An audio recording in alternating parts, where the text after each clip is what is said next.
નમસ્કાર સાથી મિત્રો, એક્ઝામ સાથી ચેનલમાં આપ સૌનું હાર્દિક સ્વાગત છે। આજે તમારી સમક્ષ દિવસ 6, 7મો અને 8મો આ 3 દિવસના ગુજરાતીના પ્રશ્નોની આપણે ચર્ચા કરી છે ને તેનું સોલ્યુશન પણ મૂક્યા છે। અને સાથે એવા ઘણા બધા પ્રશ્નો પણ આમાં છે। જો વિડીયો વધારે મોટો નહીં બનતો હોય તો રિઝનિંગના પણ આમાં છે। તો આપ સૌનું ફરી એક વખત હાર્દિક સ્વાગત છે। સાથે એક્ઝામ સાથી ચેનલને સબસ્ક્રાઈબ જરૂર કરજો, તમારા મિત્રો જોડે શેર પણ કરતા રહેજો। તો અનુકૂળ જોડણી છે, તો અનુકૂળ જોડણી એકદમ સાચી છે। પછી બીજો પ્રશ્ન છે ચંદ્ર વદન, તો ચંદ્ર જેવું જેનું વદન તો કર્મધારે સમાસ આવશે। સાથે વદન એટલે મુખ થાય, બરાબર, ક્યાંય પૂછાય તો પરોક્ષનો જેને નજર સામે ન જોઈ શકાય એને પરોક્ષ કહેવાય। તો પરોક્ષનો વિરુદ્ધાર્થી શબ્દ આવશે પ્રત્યક્ષ, એટલે કે આપણી નજર સામે જે હોય એ પ્રત્યક્ષ, બરાબર। પછી હાથના કરે આઈએ વાગે, તો રૂઢિપ્રયોગ છે। તો ખરાબ કામ કરીએ તો ફળ ભોગવવા તૈયાર રહેવું પડે એવો એનો અર્થ થાય। પછી આમંત્રણનો વિરુદ્ધાર્થી શબ્દ, તો જે આમંત્રણ છે એનો વિરુદ્ધાર્થી વિદાય થાય, જાકારો પણ થઈ શકે છે। પછી અઠવાડિયું, તો અઠવાડિયું જોડણી સાચી છે। સાથે શબ્દ સમૂહ માટે એક શબ્દ પૂછાય તો 7 દિવસનો સમૂહને પણ અઠવાડિયું કહેવાય છે। પછી ધરતી, તો ધરતીનો સમાનાર્થી ધરા થાય છે, પૃથ્વી થાય છે, અવની થઈ શકે છે। તો આ ત્રણમાંથી જે પૂછાય તે તમે લખી શકો છો। તો કયો વિકલ્પ છે તમારે જોવો પડે। પછી નિકટ, તો નિકટ એટલે એકદમ નજીક, તો નિકટનો સમાનાર્થી નજીક થાય છે, સમીપ પણ થઈ શકે છે। હવે આ નિકટ શબ્દ છે એનો વિરુદ્ધાર્થી ક્યાંય પૂછાય તો નિકટનો વિરુદ્ધાર્થી દૂર થઈ શકે છે, બરાબર, દૂર, બરાબર, આમાં ખોટું લખેલું છે પણ નિકટનો વિરુદ્ધાર્થી દૂર થઈ શકે છે। તો નિકટ એટલે એકદમ નજીક અને એનો વિરોધી થશે દૂર। ધાડ પાડું, તો ધાડ પાડનાર એ સમાસનો વિગ્રહ છે। અને ધાડ પાડું સમાસ કયા પ્રકારનો છે તો કે ઉપપદ છે, બરાબર, જેમાં પાછળ ક્રિયા આવે એ બધા ઉપપદ ગણાય છે।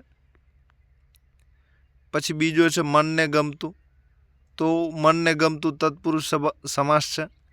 પછી તક સાધુ, તો તક સાધનાર, બરાબર, તો તક ઝડપનાર, તક સાધનાર એને તક સાધુ કહેવાય, તો ઉપપદ સમાસ આવશે। તો કે જેવો મોકો મળે એને પૂરેપૂરો ઉપયોગ કરે અને તક સાધુ કહેવાય, શબ્દ સમૂહ માટે એક શબ્દ ક્યાંય પૂછાય તો। પછી ત્રિશૂલ છે, તો 3 શૂલનો સમૂહ, તો જે 3 અણીવાળા ભાગ ધરાવે છે એને ત્રિશૂલ કહેવાય। તો 3 શૂલનો સમૂહ દ્વિગુ સમાસ છે, આગળ સંખ્યા હોય અને પાછળ એનો સમૂહ આપેલો હોય તો એ દ્વિગુ સમાસ છે। જકાત નાકું, તો જકાત ભરવા માટેનું નાકું, તો જ્યાં નાણાં ભરાય છે એટલે કે ભરવા માટે નાકું છે તો એ વચ્ચેના પદનો લોપ થયેલો છે તો મધ્યમ પદલોપી સમાસ આવશે। ત્યારબાદ વિજય યાત્રા, તો વિજય ઉજવણીની યાત્રા, તો મધ્યમ પદલોપી સમાસ આવશે। ત્યારબાદ ચંદ્ર વદન, તો ચંદ્ર જેવું જેનું વદન છે તે, તો ચંદ્ર વદન, તો ચંદ્ર જેવું જેનું, ચંદ્ર જેવું વદન એ બહુવ્રીહી નહીં પરંતુ કર્મધારે આવશે। પછી મરણ મુક્ત, તો મરણમાંથી મુક્ત તત્પુરુષ સમાસ આવશે। પછી બહુરૂપી, તો જેના બહુરૂપ છે તે, તો બહુવ્રીહી સમાસ આવશે। તો જેના બહુરૂપ છે એવો સમાસ વિગ્રહ થશે, આમાં ખોટો આપેલો છે। સહસ્ત્રલિંગ, તો 1000 લિંગોનો સમૂહ હોય અને આપણે સહસ્ત્રલિંગ કહીએ છીએ। તો જે પાટણનું તળાવ છે એ સહસ્ત્રલિંગ તરીકે ઓળખાય છે। ઘણા એને ભૂલથી સહસ્ત્રલિંગ તરીકે વાંચે છે, એ ખોટું છે। તો સહસ્ત્રલિંગ એટલે કે 1000 લિંગોનો સમૂહ, તો આગળ સંખ્યા છે અને પાછળ ગણ છે તો દ્વિગુ સમાસ આવશે। સંધિઓ અહીં પૂછાય છે, તો પ્રથમ સંધિ મનોહ વેપાર, તો મન વત્તા વેપાર થશે। તો આ જે સંધિ છે વિસર્ગ સંધિ છે, બરાબર। પછી બીજી છે સદ ઉલ્લાસ, તો એ સંધિને છૂટી પાડશો તો સત વત્તા ઉલ્લાસ થશે। તો જે તે વર્ગનો ત્રીજો અક્ષર આવે, બરાબર, તો દ માં ત થ દ। પછી નવોઢા છે, તો એ તો જે નવી વહુ લાવી એને નવોઢા કહેવાય છે। પછી સુસુપ્ત છે, તો આની તો ચર્ચા આપણે આગળ કરી દીધી છે। સુષુપ્ત એટલે અજાગ્રત હોય તેવું, બરાબર. તો સુ વત્તા સુપ્ત, આમાં શ બદલાઈ શકે છે. કન્ફર્મ કરીને હું કદાચ કહીશ તમને. ક્યાંક વાંચવામાં આવે તો ટ્રાય કરજો, આ કદાચ ખોટી લખેલી છે. પછી જંગમ મિલકત છે, તો જંગમનો વિરોધી થશે અસ્તાવર. તો જંગમ મિલકત એટલે એવી મિલકત જે એક જગ્યાએથી બીજી જગ્યાએ બદલી શકાય છે. દાખલા તરીકે સોનું ચાંદુ છે, સોનું અને ચાંદી છે તો એની જગ્યા બદલી શકાય છે. પછી સ્થાવર મિલકત, આ જમીન છે, મકાન છે, આ બધું એક જગ્યાએ બીજી જગ્યાએ લઈ નથી જઈ શકતું, તો એ બધી સ્થાવર મિલકત કહેવાશે. તો જંગમનો વિરોધી થશે સ્થાવર. પછી આમંત્રણ તો વિદાય, જાકારો આપણે ચર્ચા કરી દીધી છે. પછી આતડું, આતડું એટલે જે કોઈ સાથે હળી મળી ન શકતું, હળી ભળી ન શકતું, એને આતડું કહેવાય. તો આતડું એનો વિરોધી થશે મિલનસાર. તો પછી ટાઢું તો ગરમ, એની આપણે ચર્ચા કરી દીધી છે.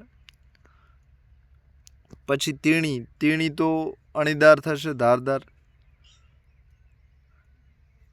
આ જીસીઆરટીમાંથી પૂછાયેલા છે. પછી ઉન્નતિ, તો ઉન્નતિનો જે વિરોધી છે અવનતિ થશે, પણ આ વખતે એમણે વિરોધી નહીં પરંતુ સમાનાર્થી પૂછી હતી, એટલે જૂનું આમાં આપેલું છે. તો ઉન્નતિનો સમાનાર્થી થશે વિકાસ, પ્રગતિ.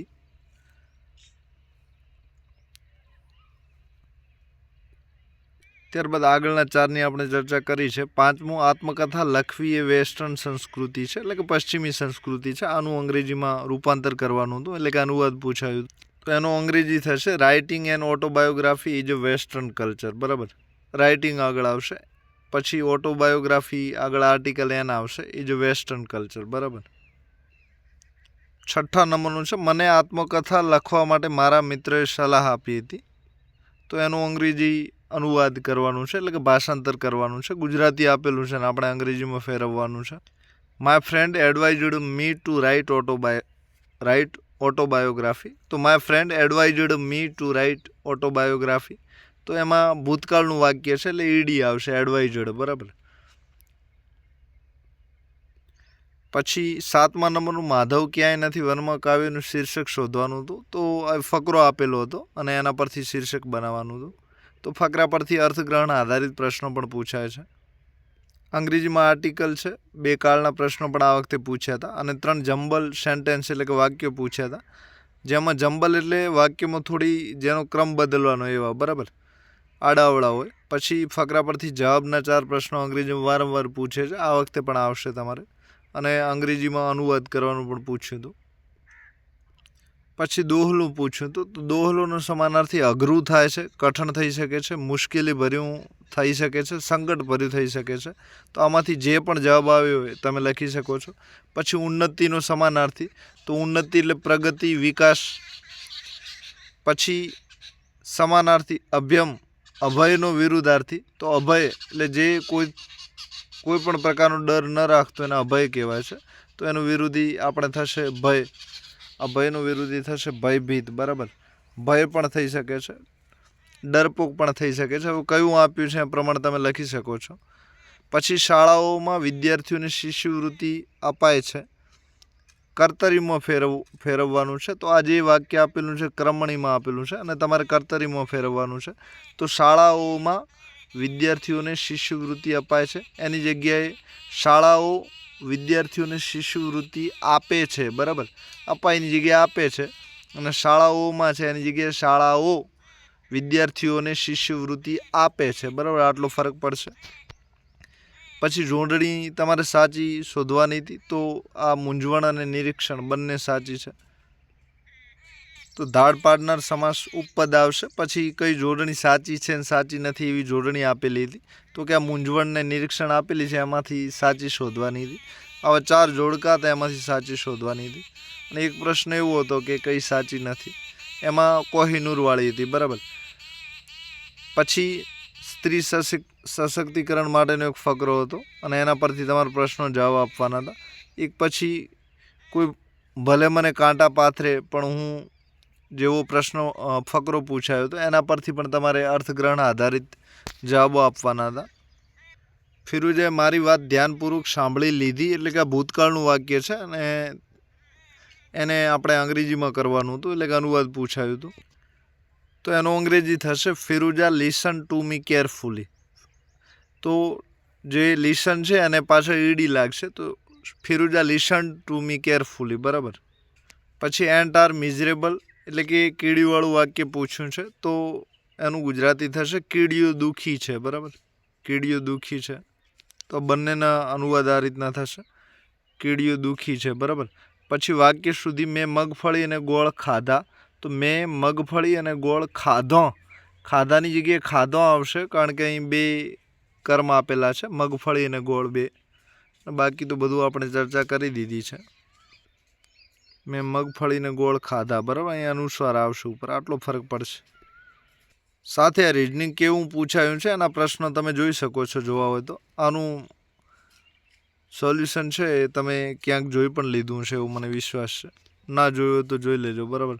આ પ્રશ્ન પૂછાયા તો તમને રફ આઈડિયા આવે કે કેવા પ્રશ્ન પૂછાય છે. બરાબર. આ સ્લાઇડ જે છે એને પુશ કરીને તમે અટકાવી પણ શકો છો અને પ્રશ્નો બધા વાંચી શકો છો. આપ સૌનો દિલથી આભાર. સાથે એક્ઝામ સાથી ચેનલને સબસ્ક્રાઈબ કરતા રહેજો, તમારા મિત્ર જોડે શેર પણ કરતા રહેજો અને લાઇક્સ કરવામાં જરાય કંજૂસાઈ ન કરતા. સાથે કોઈ પ્રશ્ન હોય તો કોમેન્ટ કરી શકો છો. આપ સૌનો ધન્યવાદ. Thank you very much.